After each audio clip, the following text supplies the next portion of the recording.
Selamat malam, salam jumpa pemirsa. Senang sekali saya Angel dan Pratiwi dapat menjumpai Anda kembali pada malam hari ini dalam acara Manage Your Mind. Seperti biasanya selama kurang lebih 1 jam ke depan kita akan membahas sebuah tema. Tema kita pada malam hari ini adalah tentang mengendalikan indera. Nah, untuk itu telah hadir narasumber di studio. Narasumber yang sangat luar biasa buat saya. Selamat malam Ibu Brenda Imaikrey. Selamat malam Mbak Angel. Iya, selalu tampil segar dan cantik. Terima kasih, sama-sama. Iya, nah Ibu Brenda adalah seorang certified clinical hypnotherapist. Ya, Ibu Brenda, tema manajemen pada malam hari ini adalah tentang mengendalikan indera. Oke. Nah, untuk awal perbincangan kita pada malam hari ini mungkin apa sih Bu sebenarnya yang dimaksud dengan indera? Indra, oke. Jadi seperti yang umum ketahui, kita manusia yang umum ini, yang umum saya bicarakan umum dulu. Kita ada 5 indera. Indra mata untuk melihat, hidung untuk mencium, lidah untuk merasakan, telinga untuk mendengar, 4, dan kelima adalah kulit untuk merasakan, merasakan sentuhan. Oke. Ada lagi indera yang sebenarnya yang terpenting.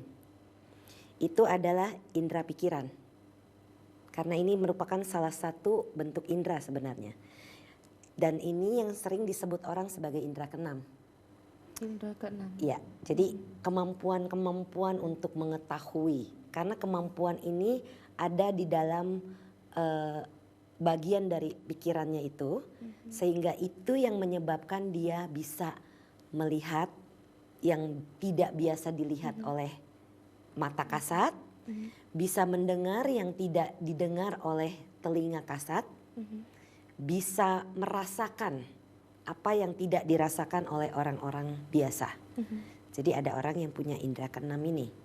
Dan sering-sering kalau dari kecil, misalnya ada anak kecil, Bu atau Ma atau Pa atau siapa, di situ ada orang tua, jalan atau apa lagi diem atau lagi sedih atau lagi apa. Kita sering bilang kamu ngawur aja, ngomong sembarangan gitu. Ditepis dan anak itu merasa frustrasi karena dia bilang yang sesungguhnya tapi dikasih tahu sama gurunya atau orang tuanya dia itu ngawur.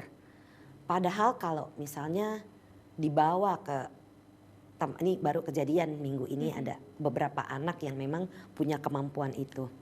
Dan saya bilang kalau memang punya kemampuan itu nggak apa-apa. Doakan saja karena mereka itu bekerja dengan vibration, dengan getaran-getaran. Makhluk-makhluk itu dengan kita ini ada hubungannya dengan getaran. Jadi itu yang bisa saya katakan doa. Sesuai dengan agamanya masing-masing. Karena itu yang bisa makhluk itu rasakan dan tambahkan semoga dia berbahagia. Jangan ganggu, dunianya berbeda. Seperti itu. Seperti itu Ibu ya. Nah Ibu, bisakah kita mengendalikan indera kita Ibu? Indera ini dikendalikan begini. Ada orang sekarang begini, kalau kita bangun tidur ya, kita baru bangun tidur, baru buka mata, apa yang pertama kali dilihat? Misalnya. Yang pertama kali dilihat ketika bangun tidur, ruangan kamar. Ya. Apakah kita punya kontrol tentang itu? Tidak. Karena mata kita ini melihat apapun yang terlihat.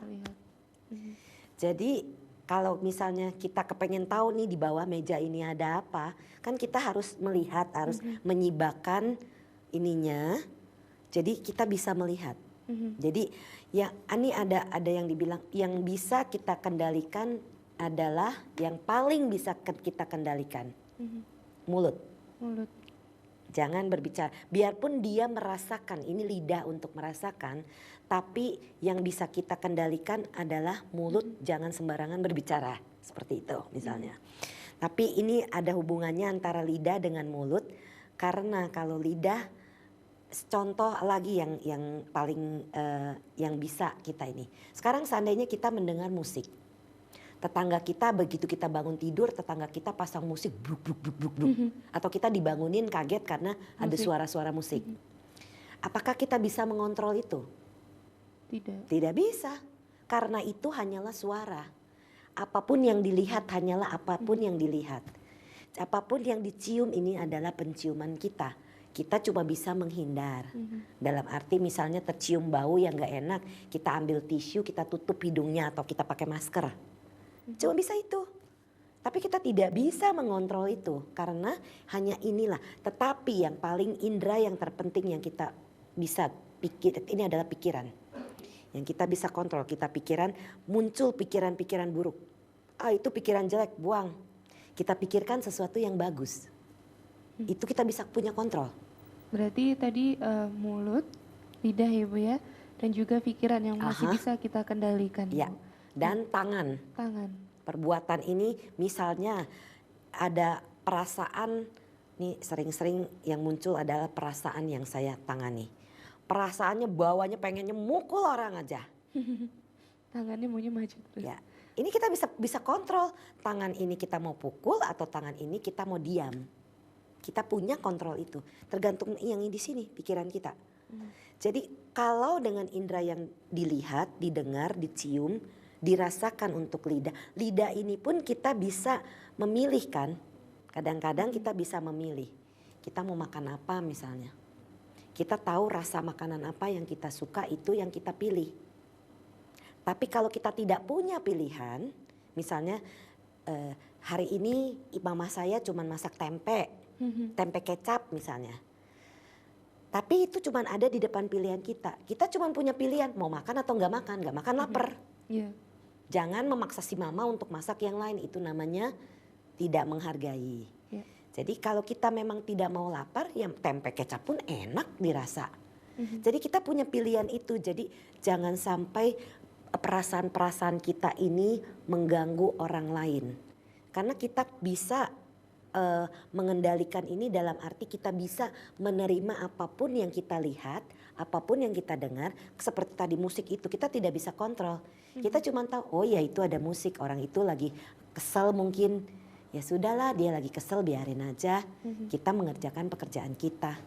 Jangan sampai kita datangin tetangga itu, biasanya kan begitu.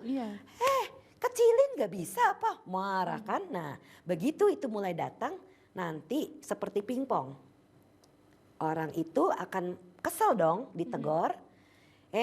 Ini rumah gue, kamar gue, mau apapun yang gue lakukan gue kerjakan. Misalnya seperti itu. Ini ngomong-ngomong ininya bahasa biasa. Jadi akan terjadi keributan dengan begitu. Bagaimana perbedaannya kalau kita tidak menanggapi suara itu? Biarkan aja suara itu. Suara itu memang ada di sana. Biarkan saja dia berisik. Kita bisa pasang headphone, kita bisa pasang apa yang ada di sini ditutup supaya kita tidak terganggu. Tapi kita tidak perlu marah-marah sama tetangga kita. Itu menimbulkan perang, disitulah perang berasal. Jadi supaya kalau kita mau dunia kita ini tenang, jangan bereaksi seperti apapun dari yang kita anggap orang itu mengganggu kita. Padahal itu cuma suara. Iya. Nah, Ibu, berarti kan pola pikir itu kan sangat penting sekali, Bu. Tapi bagaimana cara kita untuk melatih pola pikir kita ini supaya mau seperti tadi yang Ibu katakan, sudah biarkan saja. Tetapi kan pada dasarnya, pada umumnya, apalagi kalau masih berjiwa-jiwa yang masih mudah emosian atau bergejolak gitu, Ibu ya, pasti kan susah untuk berlaku seperti itu, Ibu. Karena ini egonya mulai keluar. Nah itu cara untuk melatih otak, menenangkan itu gimana? Kita hanya bisa mengenali ego kita. Ini apa nih yang muncul nih? Kemarahan ini muncul karena ada suara-suara berisik. Tapi suara-suara itu memang cuma ada di situ, mau diapain? Tetangga sebelahnya nggak apa-apa, tetangga seberang rumah nggak apa-apa. Kenapa mesti kita yang marah? Pasti ada pemicunya yang membuat kita marah nih. Karena apa? Misalnya kesel sama pasangan kita. Kalau kita normal-normal wajar-wajar, ada apapun tidak terpengaruh. Jadi pola pikir kita adalah begitu ada sesuatu yang kita anggap mengganggu, kita perhatikan, oh ego saya mulai keluar nih. Dan kita perhatikan, kenapa ya? Ternyata ini cuma suara ya. Gak apa-apa suara itu. Ya udah kita pasang headphone aja, kita nyanyi-nyanyi sambil masak, sambil mandi, sambil apa. Itu tidak ada peperangan. Tapi kalau ego kita ini mulai gitu. Kemarahan itu mulai muncul, disitulah perang mulai terjadi. Sebelum peperangan itu terjadi, sebelum mulut ini mengucap kata-kata yang kasar, mengucapkan kata-kata yang nanti kita sesali, kita perhatikan dulu, step back dulu, mundur dikit. Apa yang menyebabkan kita marah? Kesel, cuci muka dulu. Tarik nafas, 20 kali, kalau perlu tambah lagi 20 kali sampai rasanya lega. Ya sudah, kita bisa mengendalikan itu sebenarnya. Tapi sering-sering kita tidak bisa mengendalikan karena pikiran kita ini begitu nakal. Betul.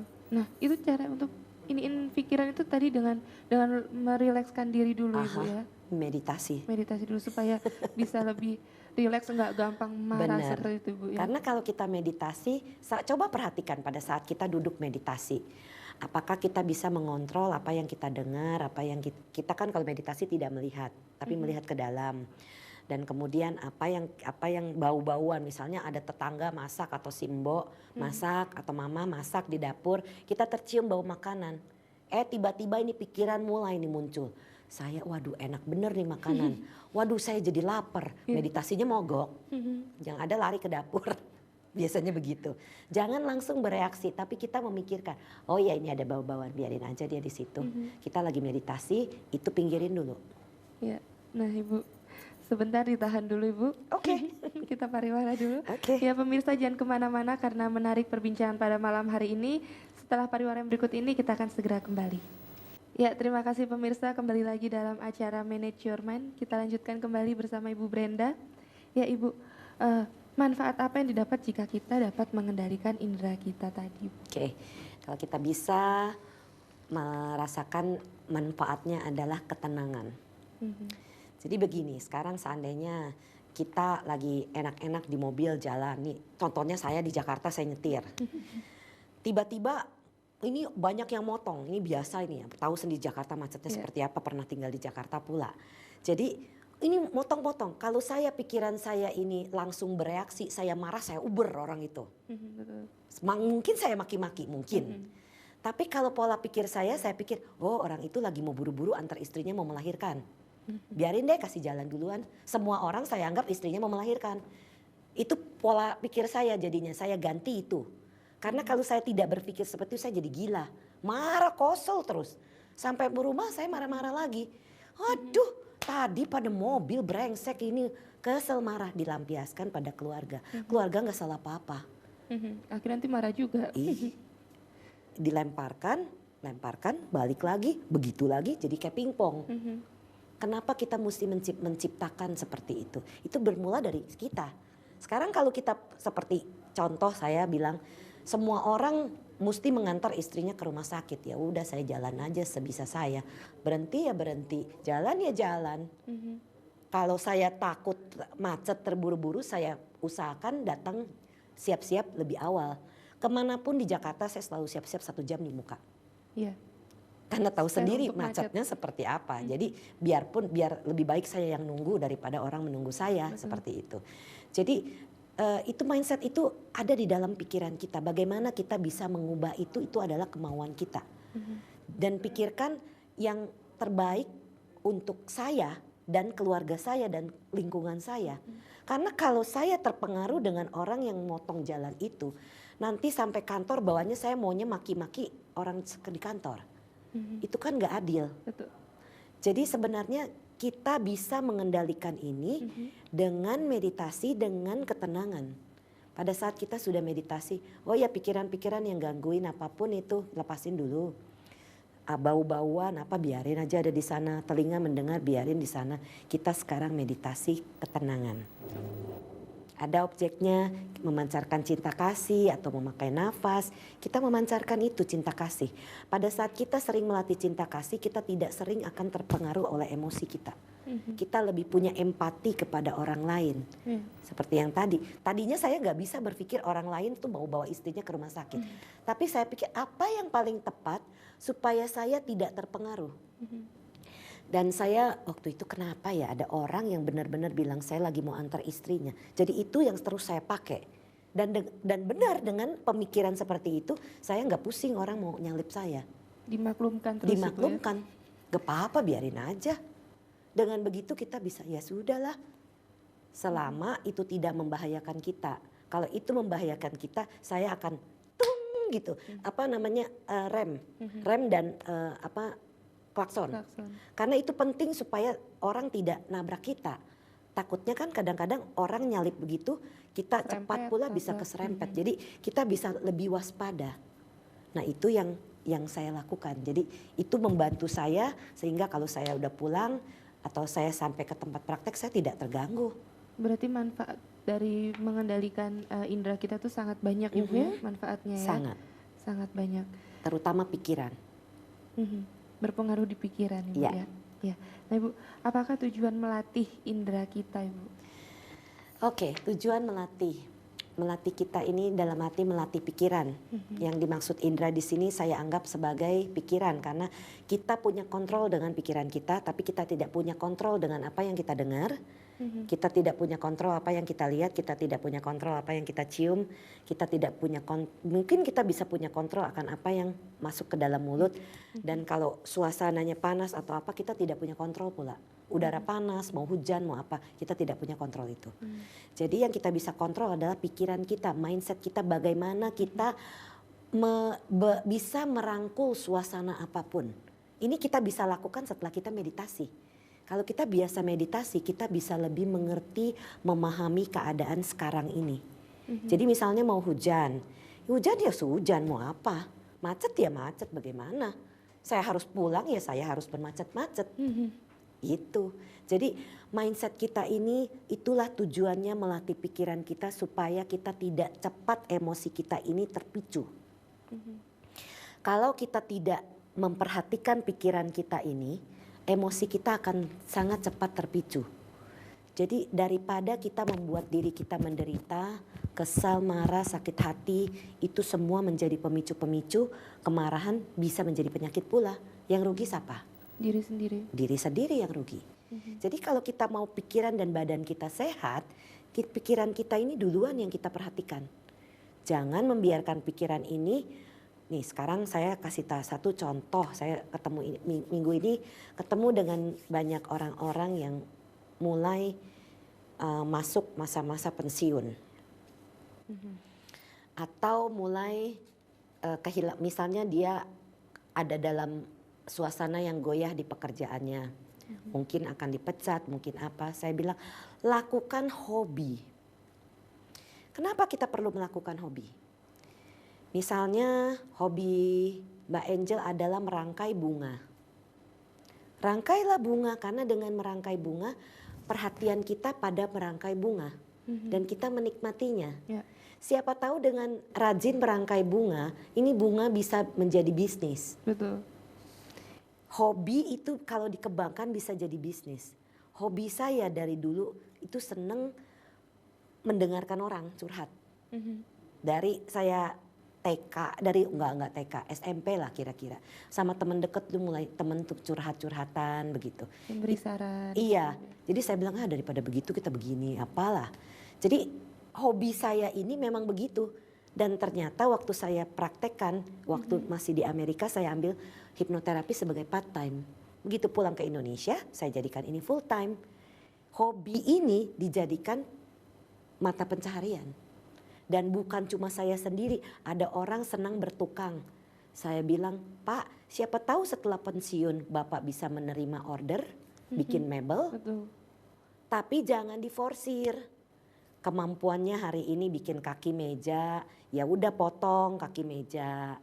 Besok capek, ya udah jangan. Lusa kita bikin ininya, itu dasarnya. Kita bikin kakinya satu. Kalau meja itu selesainya sebulan, ya sebulan. Tapi kita ada sesuatu yang kita hobi kerjakan sehingga ini mendapatkan income. Mana tahu ada tetangga yang butuh, ya sudahlah dengan membayari bahan tambah ya sedikitlah buat uang jajan nanti misalnya berapa. Itu akan mendapatkan satu kepuasan tersendiri loh. Dari hobi ini kita bisa kembangkan pikiran kita pun tidak lari-larian. Daripada sudah pensiun dibilangnya kalau pensiun itu leyeh-leyeh, salah besar. Pensiun itu harus melakukan kegiatan yang disuka supaya tidak jadi cepat pikun. Karena kalau orang-orang yang terbiasa aktif tiba-tiba disuruh diam, nggak bisa. itu akan drop. Terjadi sendiri dengan orang tua saya. Itu kesalahan terbesar yang kami anak-anak lakukan. Jadi ini saya ceritakan supaya pemirsa jangan melakukan kesalahan yang salah. Jadi merosot beliau kesehatannya karena kita tidak memberikan, kita pikir kasihan sudah tua, jangan melakukan banyak kegiatan apa-apa, diam-diam aja di rumah nonton TV, baca-baca koran, baca-baca buku. Dia ini orangnya, bapak saya ini tidak bisa diam. Seneng ngoprek, kita bilang, aduh jarinya sering luka, udah jangan deh. Begitu dilarang dia tidak ada punya keinginan, lemes lah. Rasa motivasinya untuk kehidupan itu berkurang. Memang itu andilnya anak-anaknya. Jadi sekarang saya sarankan kepada para pemirsa, biarpun masuk dalam masa pensiun, nikmati apa yang menjadi hobi. Melukis, berkebun, masak, bikin kue, apapun. Nah mana tahu hobinya ini bisa dikaryakan. Itu kan jadi hal yang positif. Pikiran kita ini pun terjaga dengan hobi kita. Ya. Nah Ibu, apakah sebenarnya indera yang paling terpenting Ibu? Indera apa Mas? Pikiran. Pikiran kita ini adalah sangat terpenting karena ini yang akan membawa kita melakukan sesuatu, mengatakan sesuatu. Sekarang seandainya begini, kalau bukan pikiran yang jalan duluan. Kalau saya melihat bunga yang cantik ini, apa yang saya rasakan di dalam pikiran saya? Aduh bunganya cantik ya, ini bagus sekali, saya ikut senang, pikiran ini tenang. Tapi kalau pikiran negatif saya mulai muncul, bunganya cantik, Mbak Angel gak lihat, nanti tak bawa pulang. Yeah. Itu mengambil barang yang tidak diberikan. Betul. Mbak kan gak ngasih saya, itu ada di sini karena memang untuk dinikmati keindahannya. Jadi tergantung pikiran kita ini mau kita bawa kemana. Jadi mau positif jadi positif, mau negatif jadi negatif. Jangan biarkan yang negatif berkembang. Kalau kita tahu mulai berkembang itu negatif, buang. Misalnya saya udah punya keinginan, bunganya bagus cantik. Tapi kita begitu mau begini kita rem, jangan loh, itu ngambil loh, nggak baik. Ya. Jangan. Dengan begitu action perbuatan ini tidak jadi dilakukan. Tidak ada karma buruk di sana. Tidak ada Ibu ya. Karena kita tidak jadi, kita langsung nyetop. Sadar. Iya. Ya. Nah Ibu, apa yang terjadi jika kita tidak bisa mengendalikan indera kita tadi Bu? Pikiran kita tidak bisa kita dikendalikan. Yang ada ujung-ujungnya bisa jadi gila. Karena prosesnya itu ada.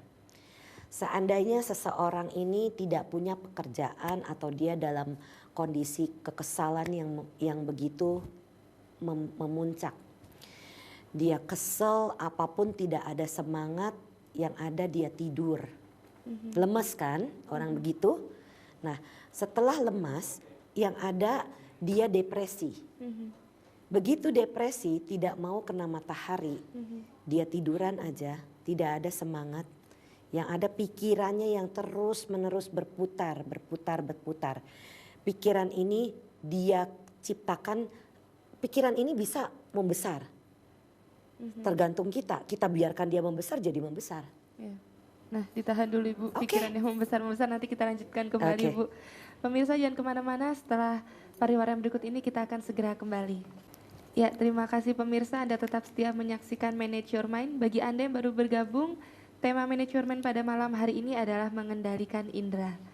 Nah Ibu Brenda, tadi dilanjutkan kembali tentang pikiran yang membesar. Oke. Jadi tadi kita bicarakan tentang seseorang yang punya perasaan yang down begitu. Rata-rata orang yang begitu maunya tidur, gak mau kena matahari. Kalau udah gak mau kena matahari itu cilaka. Karena itu sudah masuk dalam depresi. Orang yang depresi harus kena matahari. Matahari ini energi vibrant yang bisa merasakan kita kehidupan ini. Tidak ada matahari orang lemes loh. Iya betul. Ya, jadi matahari ini harus kita serap Dan kalau orang yang depresi berat tidak mau kena matahari itu yang cilaka. Jadi keluarga harus berusaha menarik dia keluar, kena matahari, dia nikmati dan biarkan dia mengerjakan hal-hal yang dia suka. Jangan dibiarinin dia tidur. Semakin dia tidur, semakin dia lemes, semakin pikirannya jalan-jalan yang gak keruan semakin besar, semakin besar. Lama-lama dia tidak bisa membedakan mana yang benar, mana yang tidak benar. Gila, terganggu pikirannya. Kalau sudah begitu tidak bisa tertolong. Contoh lagi, saya jatuh 2 minggu yang lalu, saya cerita dengan beberapa orang. Saya jatuh karena tidak hati-hati turun tangga. Jadi yang ada apa yang saya lakukan. Begitu jatuh rasa sakit ini kan ada. Begitu saya makin perhatikan rasa sakit ini makin sakit, bukan main. Kemudian saya ingat pelajaran dari Bante. Bante bilang kalau kita perhatikan makin sakit. Jadi kita lepasin aja, jangan diperhatikan. Kita memaafkan diri kita. Saya memaafkan, jadi besok paginya saya meditasi. Saya bilang saya memaafkan diri saya karena saya meleng. Karena saya tidak hati-hati, saya maafkan itu. Tidak sakit lagi. Yang ada memar ada. Tapi sudah tidak sakit karena saya tidak memberikan perhatian saya kepada rasa sakit itu. Tapi kita memaafkan itu sehingga dia mereda. Jadi perhatian kita tidak kita perhatikan kepada yang sakit itu. Makin sakit jadinya. Jadi kita lepasin aja ya sudah. Itu berlaku sama dalam kehidupan sehari-hari. Makin kita mumet dalam satu pikiran, makin kita perhatikan, itu akan menjadi lingkaran setan. Jadi apa yang harus kita lakukan? Kalau kita berpikir saya mau ngambil kembang ini, tapi kita stop. Begitu kita mau begini, oh iya jangan. Stop di situ. Oke, saya mendingan ke kebun. Saya mau beli bibit bunga. Saya tanam di rumah saya sehingga hasilnya menjadi baik. Saya bisa nikmati itu. Itu adalah satu pekerjaan pikiran yang positif yang kita kerjakan. Sehingga kita akan mendapatkan mungkin bunganya tidak sama cantiknya. Tapi paling tidak saya nikmati karena ini hasil tanaman saya. Seperti itu. Jadi itu yang bisa sangat bermanfaat. Nah, Ibu, mungkinkah seseorang mempunyai indera yang lebih daripada umumnya? Ya, itu yang kita namakan dengan indera-indera keenam. Bahwa seseorang ada yang bisa melihat yang tidak terlihat oleh orang lain, yang bisa mendengar tidak terdengar oleh orang lain. Jadi kita harus bisa membedakan. Kalau anak kecil, biasanya mereka masih sangat polos dan mereka punya kemampuan itu. Mereka belum bisa membedakan mana yang baik dan mana yang tidak baik. Dan biasanya kemampuan ini tidak secara kebetulan. Ada gen dari orang tua, punya kemampuan seperti itu. Jadi kita harus bisa mengajarkan anak kita ini hati-hati, jangan apalagi kalau yang mendengar. Nih kadang-kadang ada yang bisa mendengar suara-suara. Suara ini dari yang tidak terlihat dari makhluk-makhluk. Makhluk-makhluk ini ada yang baik dari alam-alam dewa, alam-alam Brahma. Ada yang dari alam-alam hantu neraka, alam-alam setan itu. Kalau yang baik tidak akan pernah mengajarkan kita untuk melakukan sesuatu yang jelek. Contoh misalnya, dia dengar, kamu bunuh diri. Ada orang sering dengar suara seperti itu. Saya bilang, kamu tahu nggak yang ngomong itu siapa? Hati saya. Apakah itu hati yang benar atau hati yang salah? Kalau ditanya begitu dia bisa bilang, iya ya kenapa ya saya mesti bunuh diri? Karena itu adalah mungkin dia mendengar itu dari makhluk yang melakukan bunuh diri diajak. Jangan lakukan itu. Yang ada kalau mendengar seperti yang negatif seperti itu, kita doakan. Memberi doa, membacakan doa, semoga kamu berbahagia. Setelah kita doakan semoga kamu berbahagia, kita katakan dunianya berbeda. Jangan ganggu. Ada pula anak kecil yang tidak bisa membedakan melihat makhluk. Tengah malam dibangunin katanya diajak main. Jadi saya bilang begini, makhluk-makhluk itu tidak ada waktu seperti di bumi.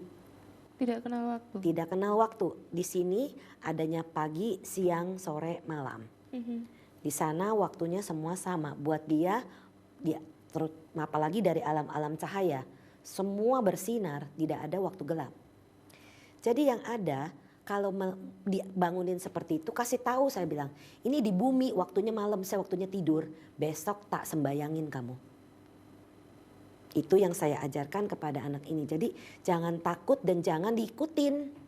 Masa di tengah malam jam 2 jam 3 dibangunin suruh main, dia main kan nggak wajar. Jadi jangan melakukan itu. Jadi saya kasih tahu pengertian bahwa itu adalah teman-teman yang tidak mengenal adanya waktu. Tapi kita di sini di bumi. Waktunya adalah tidur. Kasih tahu sama dia, besok kamu tak sembayangin. Jangan ganggu sekarang. Aku mau tidur. Anak-anak kecil Ibu itu yang paling sering mengalami seperti itu ya. Bukan cuma kecil, ada yang sudah besar pula. Yang sudah mulai remaja gitu. Jadi ketakutan sendiri. Padahal nggak apa-apa, nggak mesti takut. Cuma dikasih tahu, sekarang nih saya waktunya tidur di bumi. Jangan ganggu, besok tak doain. Benar, kalau janji besok didoain, besok harus doain. Supaya paling enggak semoga kamu berbahagia, cuma itu gampang. Nah kalau misalnya itu tidak cukup, bacakan doa-doa sesuai dengan agama masing-masing. Dan katakan bahwa dunianya berbeda. Jangan ganggu, jangan memperlihatkan diri kalau dia takut. Nah Ibu, saya pernah dengar seperti istilah anak indigo seperti itu. Itu apakah sama dengan anak yang mempunyai indera keenam, kelebihan ini? Ya, tergantung karena begini, biasanya anak-anak indigo ini bisa berkomunikasi, bukan cuma melihat. Oke, anak-anak indigo ini bisa berkomunikasi dan bertanya kepada makhluk itu lewat pikiran. Jadi makhluk-makhluk itu baik di alam-alam dewa Brahma maupun alam-alam hantu itu, mereka bisa menggunakan pikiran, telepati. Jadi di sana itu telepati. Menggunakan pikiran sehingga bisa ditanyakan lewat pikiran, kenapa kamu meninggal? Pelajaran apa sehingga kita bisa mendapatkan pelajaran dari makhluk itu. Misalnya, aku meninggal karena aku bunuh diri. Oh ya, kenapa bunuh diri? Siapa suruh bunuh diri? Misalnya. Ya jangan dalam kehidupan ini. Jadi kita bisa, oh ya saya doakan semoga kamu bahagia ya. Kalau kamu bahagia, kamu pergilah ke tempat yang lebih bahagia. Jangan ganggu manusia di bumi ini. Seperti itu. Bisa lakukan itu. Jadi anak-anak indigo itu bisa berkomunikasi. Bukan cuma sekedar melihat. Kalau yang punya indera, ada yang tidak bisa, cuma bisa melihat tapi tidak bisa berkomunikasi. Tidak bisa tidak nyambung Ibu. Iya, nggak nyambung. Kalau ini dia bisa berbicara. Kalau ini dia bisa sepertinya telepati, jadi tahu pikiran ini kenapa kamu meninggal. Ada jawaban, karena ini begini. Oh oke, kalau begitu saya doakan. Berarti tidak lewat suara Ibu ya? Tidak lewat suara, bisa jadi lewat pikiran. Kadang-kadang lewat suara. Jadi itu bisa anak-anak indigo itu bisa melihat, mendengar dan berkomunikasi. Rata-rata seperti itu. Berarti itu salah satu kelebihan. Kelebihan sebenarnya. Kelebihan. Ya. Mempunyai kelebihan ya Bu ya. Ya. Nah Bu, saat kapankah yang terbaik untuk melatih indera kita? Setiap saat. Setiap saat. Dalam arti begini, kita kadang-kadang berpikir meditasi itu harus duduk diam. Memang ada waktu-waktu kita duduk diam. Tapi kita bisa meditasi sehari-hari dalam arti begini. Kalau saya mau bekerja, mau menulis, saya tahu saya bekerja. Karena itu ada konsentrasi dalam pekerjaan. Kalau saya mau minum, saya ambil gelas ini, saya buka, saya tahu saya minum. Mengetahui apa yang kita lakukan. Itu juga meditasi. Jadi ada orang melakukan multitask, itu tidak baik. Apalagi anak-anak, konsentrasi bisa pecah. Kenapa? Misalnya anak itu makan sambil nonton TV. Banyak sekarang itu Ibu. Jadi sebenarnya dia makan atau dia nonton TV? Pikirannya pecah, nanti pelajaran di sekolah pun terganggu. Karena dia terbiasa multitask ini. Jadi bilang kalau dia mau makan, makan, nonton TV-nya nanti. Kalau dia nonton TV, makannya nanti. Jadi salah satu, ada kesalahan dalam orang tua membiasakan anak itu makan sambil nonton TV. Iya, kadang sambil jalan-jalan juga. Ya, itu adalah memecah konsentrasi anak itu. Nanti pada saat sekolah tidak ada konsentrasi, baru ngomel-ngomel. Kamu ini bagaimana? Kenapa begitu aja nggak bisa, nggak inget apa? Ya karena sudah terbiasa konsentrasinya pecah. Sedangkan konsentrasi ini kita bisa latih kembali dengan mengetahui apa yang kita kerjakan ini. Jadi kalau Mbak sedang bekerja misalnya ngetik, tahu apa yang dikerjakan, pikiran ini pada pekerjaan, tidak bercabang. Kalau bercabang ini membuat konsentrasinya pecah. Itu yang membuat tidak konsentrasi jadinya. Ya, ya. Berarti setiap saat Ibu ya. Kita menyadari apapun yang kita lakukan. Jalan kita tahu kita jalan, naik motor kita tahu kita naik motor, naik mobil kita tahu kita naik mobil. Tapi kalau untuk berdasarkan usia Ibu, mulai dari umur berapa anak itu mulai kita ajarkan untuk biasa melatih indera? Anak itu dari dalam kandungan sudah kita biasakan mendengar. Anak ini punya perasaan dan pendengaran. Oke, dia tidak bisa melihat, belum bisa melihat. Jadi dibiasakan musik, itu yang paling bagus. Musik itu bisa menenangkan bayi-bayi itu.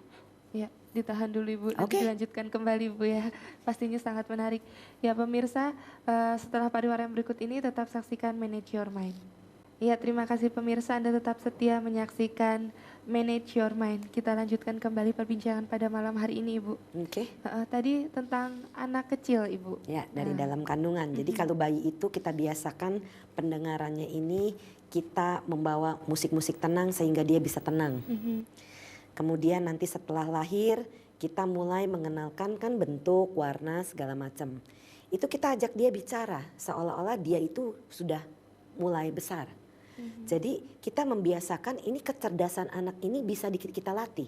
Kalau kita biarinin itu dia perkembangannya lambat. Tapi kalau kita latih terus. Jadi misalnya ini apa? Ini warna hitam. Bentuknya panjang gitu. Jadi kita sering-sering anak ini harus diulang-ulang. Anak ini akan bisa mengingat, makanya kalau nonton Teletubbies, dia selalu melakukan ulangan-ulangan. Karena anak kecil itu harus belajar dari repetisi. Jadi tidak boleh bosan kalau mengajar anak kecil. Tidak boleh cuman udah dikasih tahu nggak mau dengar lah, ya nggak bisa anak kecil. Memang harus repetisi, diulang-ulang.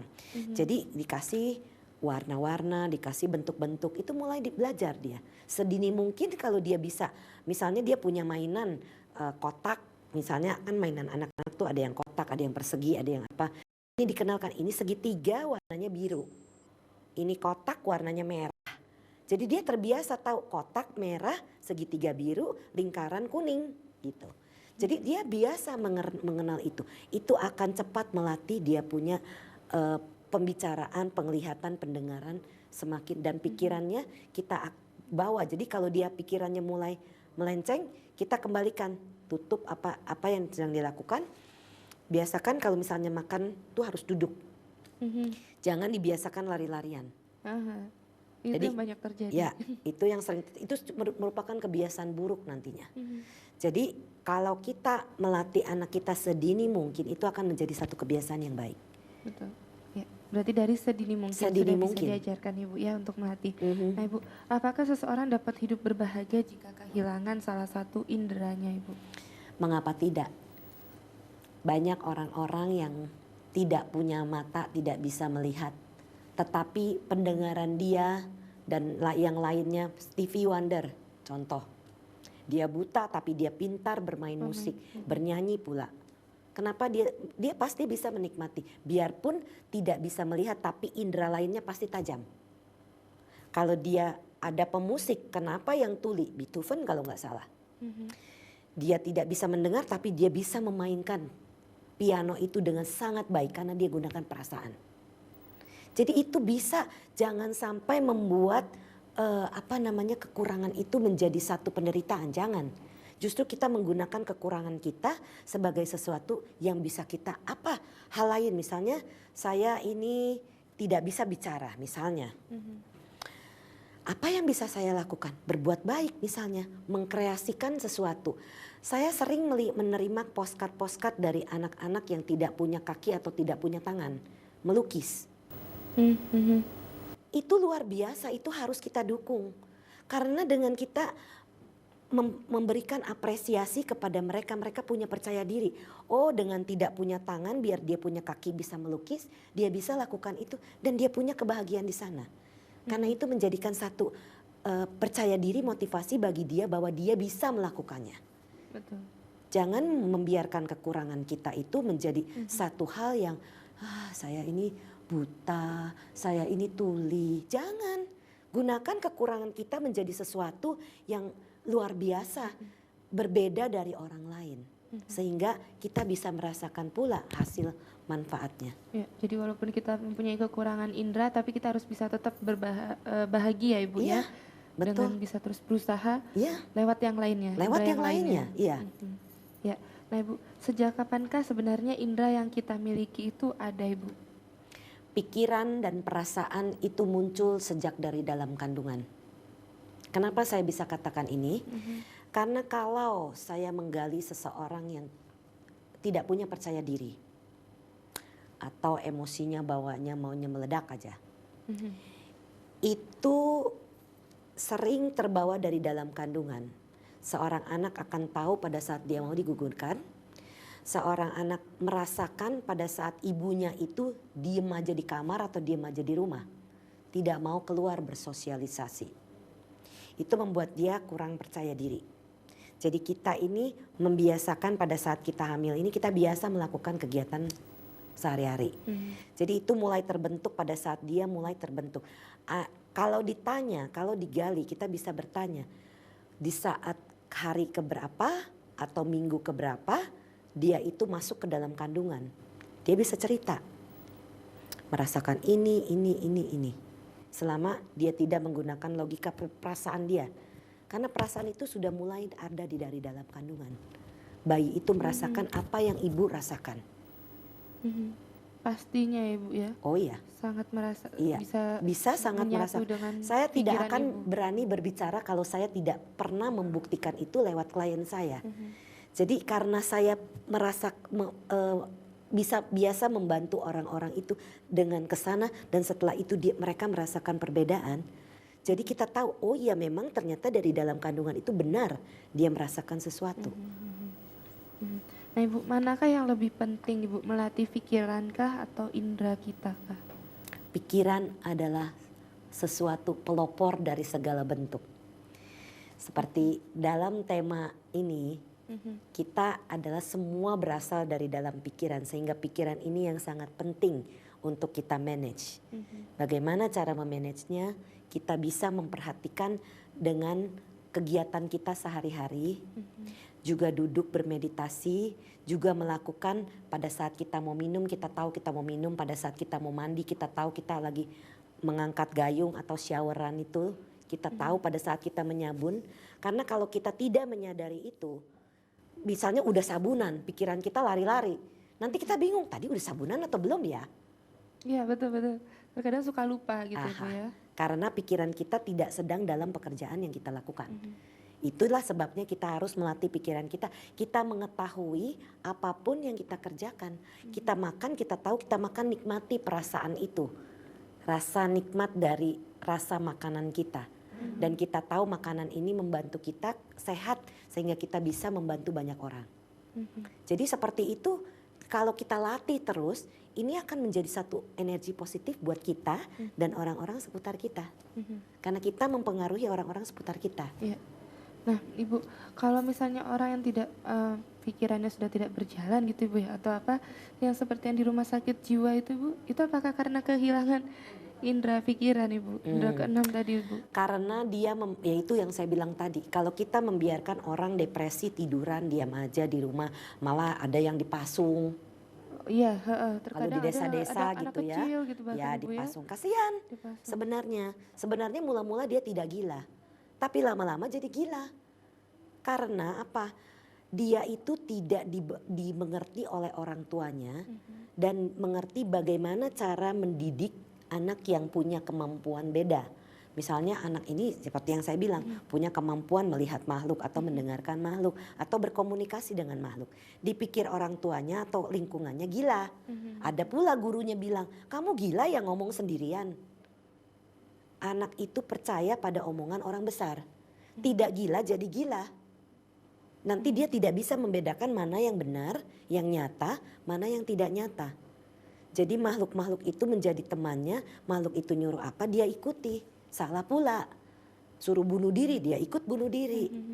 Jadi benar-benar gila.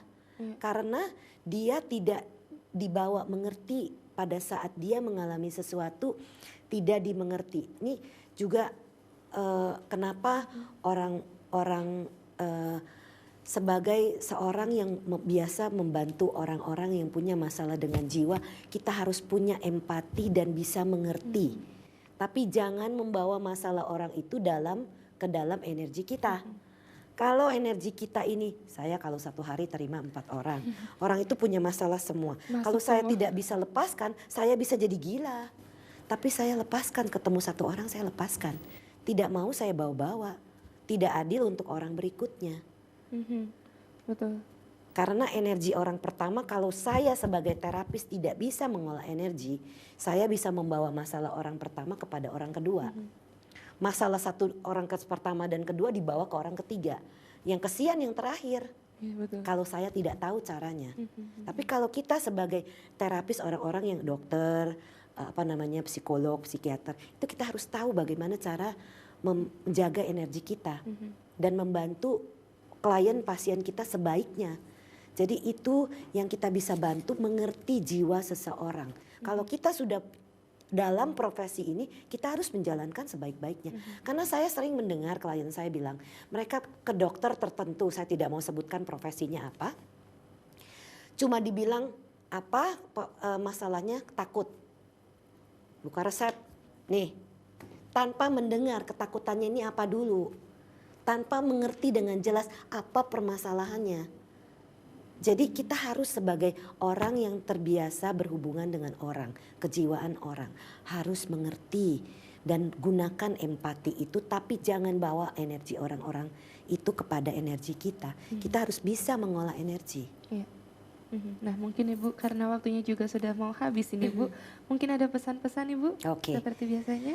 Oke, pesan-pesan ya, kita harus bisa menjaga pikiran kita sehingga menjadi positif, kata-kata kita positif, perbuatan kita positif, karena ini mempengaruhi orang-orang seputar kita. Ini mempengaruhi kita dan juga mempengaruhi orang-orang seputar kita. Jadi kalau kita menyebarkan semua yang positif, kembalinya pada kita yang positif. Kalau kita menyebarkan yang negatif, kembali pada kita negatif. Ini hukum tarik-menarik hukum alam.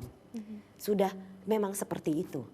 Jadi kenapa banyak sekarang ini banyak motivator-motivator? Pernah mendengar banyak motivator? Mereka memberikan motivasi sehingga mendapatkan positive thinking.